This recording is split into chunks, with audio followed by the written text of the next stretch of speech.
Ons gaan saam lees uit 2 Tessalonisense 3 van vers 1 tot 5.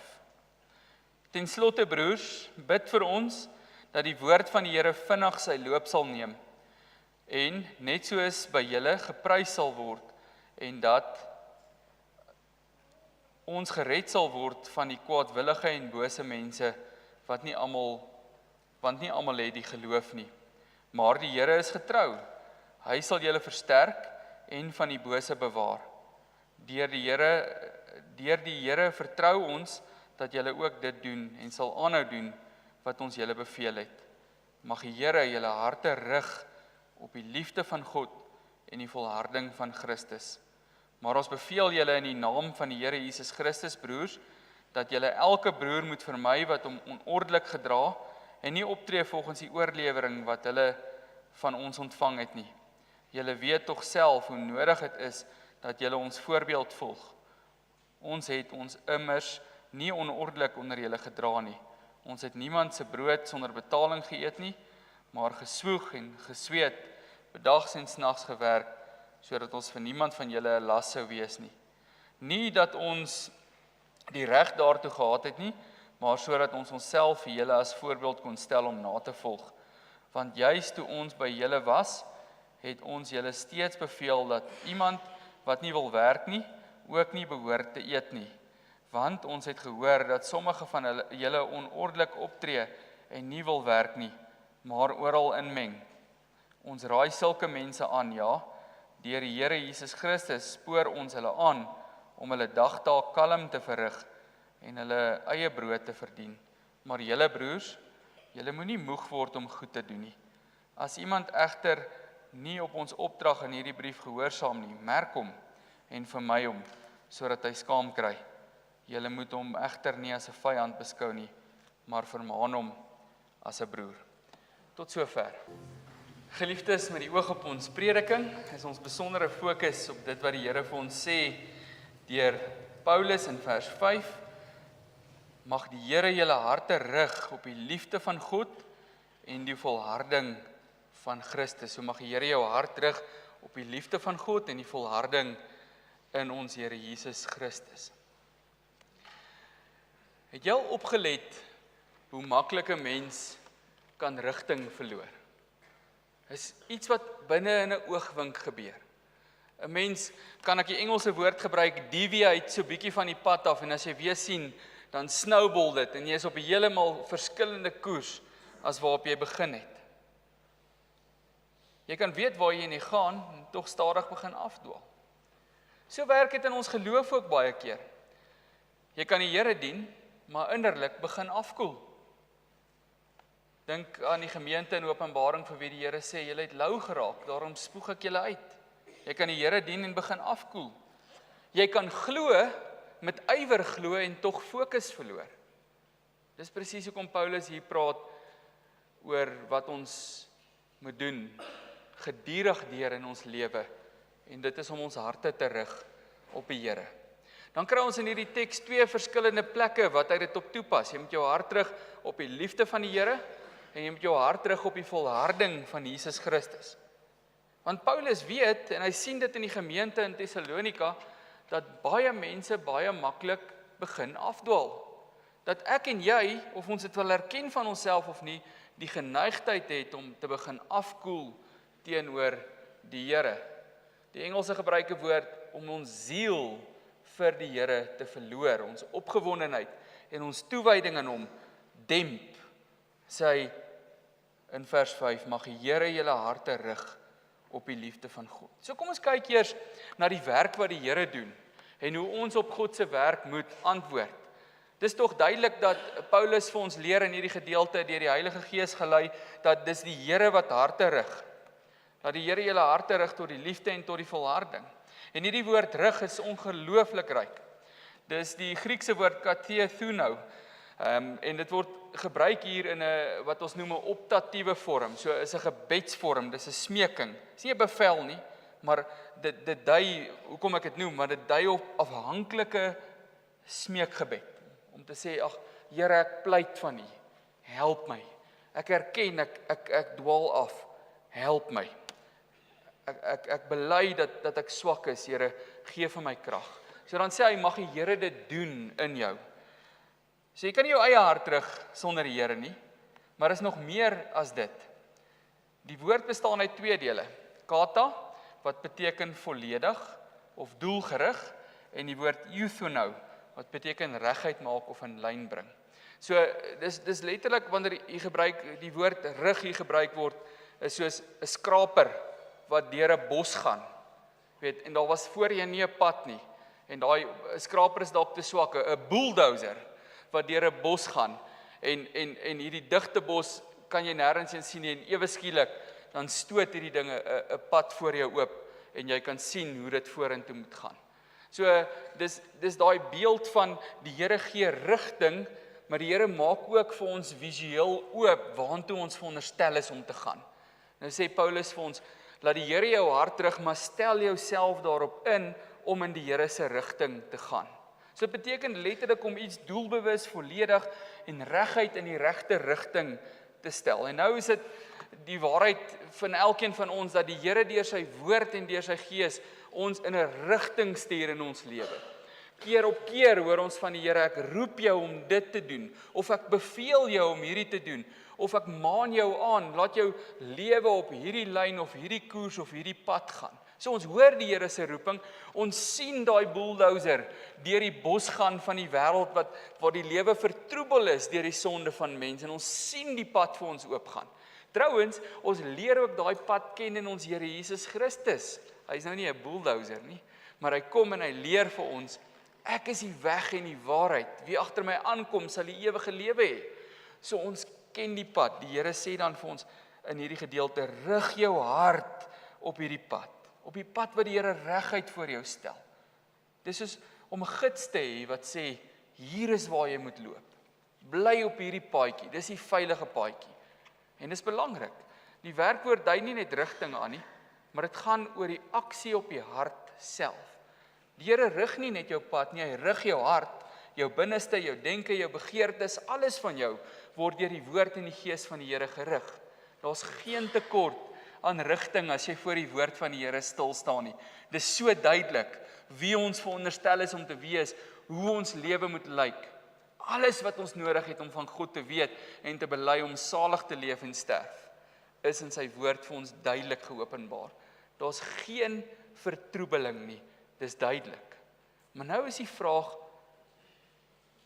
hoe reageer ons? Hoe reageer ons? Kom ons hoor net eers, waarna toe rig die Here jou hart?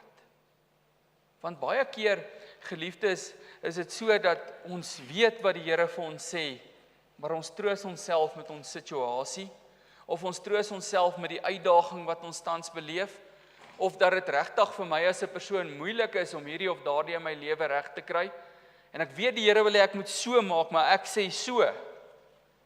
Ja, as jy kyk na daai pyltjies, daar's een reguit pad wat die Here vir ons duidelik maak.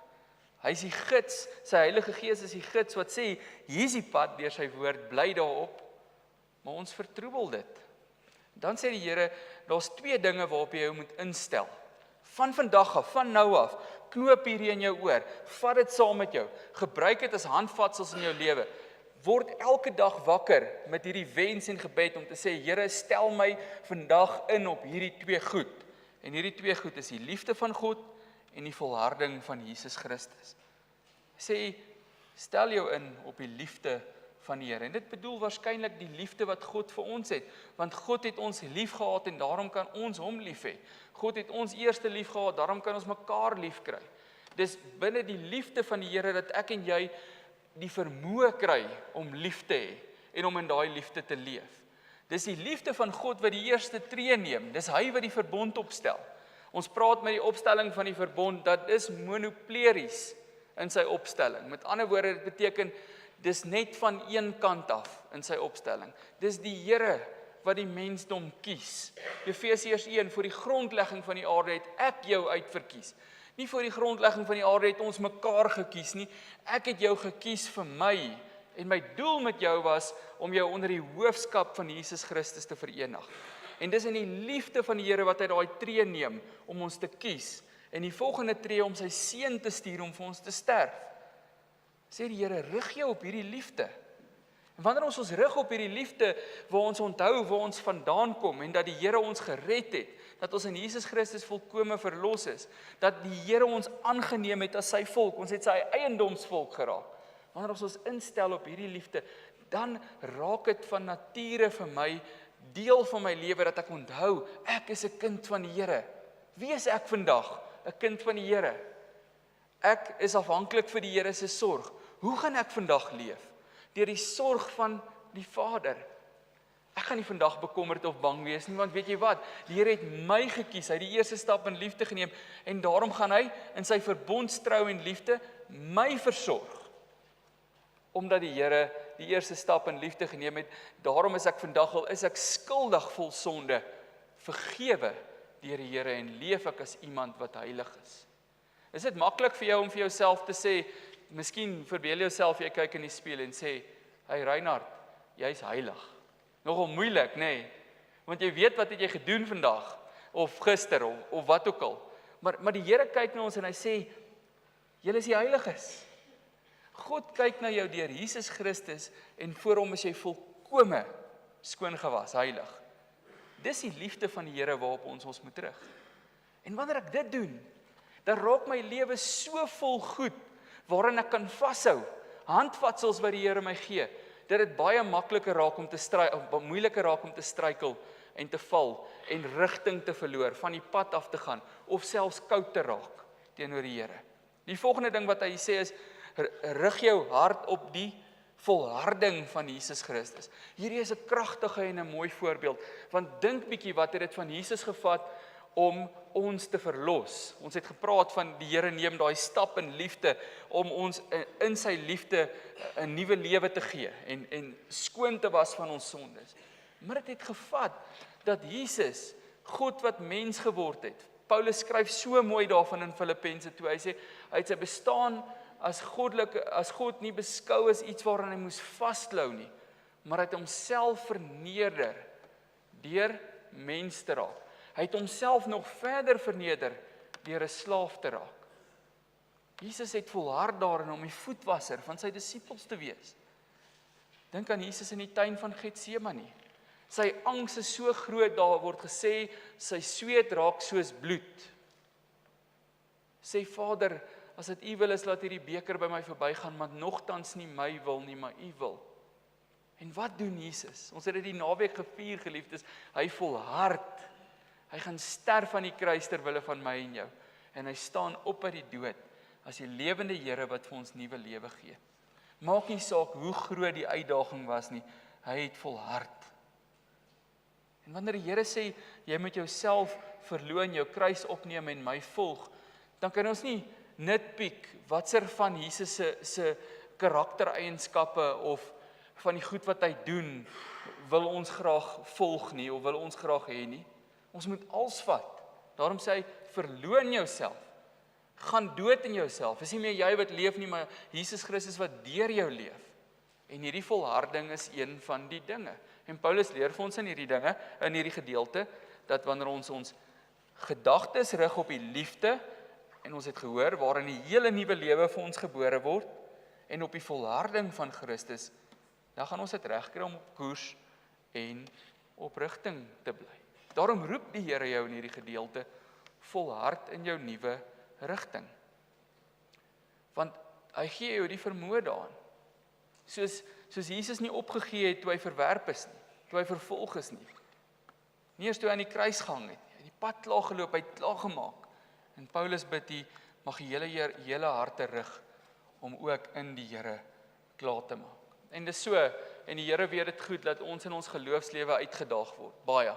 In ons persoonlike lewe, en in handelinge met ander mense, ons situasie miskien in ons land, die huidige situasie in ons wêreld. Fransja van Cooke sing 'n liedjie, die wêreld is mal, en die liedjie begin vir my al hoe meer realiseer in oorloë en vredeloosheid en al die goeters waardeur ons gaan. En mens vra jouself die vraag, hoe moet ek op koers bly te midde van die onstuimigheid rondom my? Hoe moet my geloof sterk bly as iemand met een hand op die kruis en 'n ander hand op die wapen 'n land regeer? Hoe moet ons volhard wanneer dit so moeilik met ons gaan? Ag, kom ons praat net oor ons roeping. Ons werke is so besig. Môreoggend maak 'n wekker jou wakker en dan, as jy jou selfoon vat en jy gaan op jou skedule, dan is dit so gelaai, so vol. En intussen deur sê die dominee vir jou, jy moet asseblief hier betrokke wees en daai doen. Jy moet asseblief seker maak jy kom by hierdie uit en daai. En dit is belangrik, want dis die wese van jou lewe, is om in jou roeping vir die Here te leef. Die vraag is net, hoe kry ons dit reg om te volhard? Hoe kry ons dit reg om nie rigting te verloor nie? En die Here leer en herinner ons in hierdie gedeelte, jy moet jou self instel en jou inrig daarop, om aan ankers vas te hou. Hy gee vir ons ankers. Dis die kragtige punt van Paulus se gebed. Van Jesus se volharding, van die Here se liefde wat lewe bring, is dat ons in die ankers van die Here moet vashou. Dit wat hy vir ons gee, die rigting wat hy vir ons gee. Aan die kern daarvan, geliefdes, is geestelike dissiplines. Hoe kry ek dit reg om myself so te rig dat ek nie koers verloor nie? Hoe gooi ek my anker so in my roeping in die Here in dat al hierdie distractions in my lewe my nie van die pad afhaal nie? Ek beoefen geestelike dissiplines. Want hoe rig 'n mens jou hart op die Here? Hoe rig 'n mens jou lewe op die Here? Jy's besig met hom. Dis vir my so interessant, ek vang myself te doen, maar ek vang baie van julle dit ook doen. Baie mense kom en sê, jong, ek weet dan net nie hoe om te groei in die geloof nie. Maar ons is nooit besig met die Here nie. Ons is nooit besig om ons lewensankers in te gooi, kan ons sê, in die see van God se seëninge nie. Ons vloei maar net, of flout maar net, ek sukkel met die Afrikaans vandag. Ons dryf maar net, dobber maar net rond, in ons eie gedagtes, en in ons eie dinge. Die Here sê, rig jou hart op. En in jou hart, ons moet onthou, die woord in die Bybel vir hart, is baie te doen met jou innerlike wese, nie so seer net met jou hart, nie jou innerlike wese. En dit laat ons dink aan Romeine 12, laat God jou lewe verander deur jou denke te vernuwe. Die Here sê in wese in hierdie gedeelte vir ons, dat ons onsself so moet instel, ons gedagtes en ons lewens, ons skedules, dat alles of in alles, hy die eerste plek kry. En dan kan ons hierdie pad reguit loop. As ons vashou aan die dinge wat ons nie aftrek nie, maar ons opbou. Ons kan nie verbaas wees daaroor dat ons sukkel om in die geloof te groei, of dat ons soveel keer struikel en val, maar ons laat so baie dinge toe in ons lewe, wat nie van die Here af is nie, wat ons weet nie van hom af is nie, wat ons weet hy nie deel van ons lewe wil hê nie. Rig jou hart, jou gedagtes, maar jou hele lewe ook, maak skoon, rig in alles wat vol van die Here is. As jy saam met die Here in hierdie pad loop, dan kan jy die reguit pad loop. So die vraag vir jou volgende is, waar staan jou pad nou? Waarop is jou hart nou gerig, hier waar ons sit vanoggend?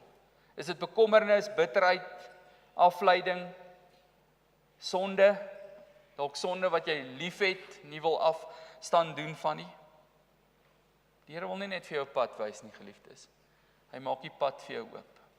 En as jy daai pad vat en jy stap saam met hom, en stap jy in 'n hele nuwe wêreld in 'n hele nuwe lewe waar alles vir jou verander. In 'n lewe waar jy vashou aan die feit dat die Here het my gekies. En Jesus het ek heilig geraak. Die Here versorg my, die Here pas my op. En die Here gee my die wonderlike gawe dat hy my lewe met 'n roeping belaai. En ek kan in hierdie goedheid van God die anker van my lewe ingooi en ek sal standvastig wees. Paulus skryf, dan sal hulle nie heen en weer dobber soos hulle wat geen geloof of klein in die geloof, jonk in die geloof is nie. Julle sal standvastig wees in Efesiërs. Dalk voel jy vandag jy het rigting verloor. Dalk stap jy nog, maar jy weet nie lekker waarna toe nie. Jy het nie meer fokus nie. Hoor dan hierdie troos. Dis die Here self wat harte rig.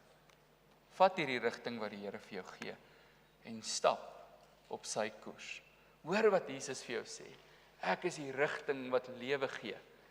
Wy jou lewe aan my koers. En stel jou hart en jou gedagtes en wie jy is en wat jy is, volkome op dit in. Ek wil hê julle moet saam met my bid vanoggend en ek gaan vra dat julle opstaan en saam met my bid deur te sing van Skrifberuiming 10:2. Die Onse Vader, die gebed wat Jesus vir ons leer. En soos ons dit sing, dink ons in al hierdie dinge dat ons onsself so rig, ons harte so rig dat ons die Here verheerlik in alles in ons lewe. Kom ons staan op en dan sing ons.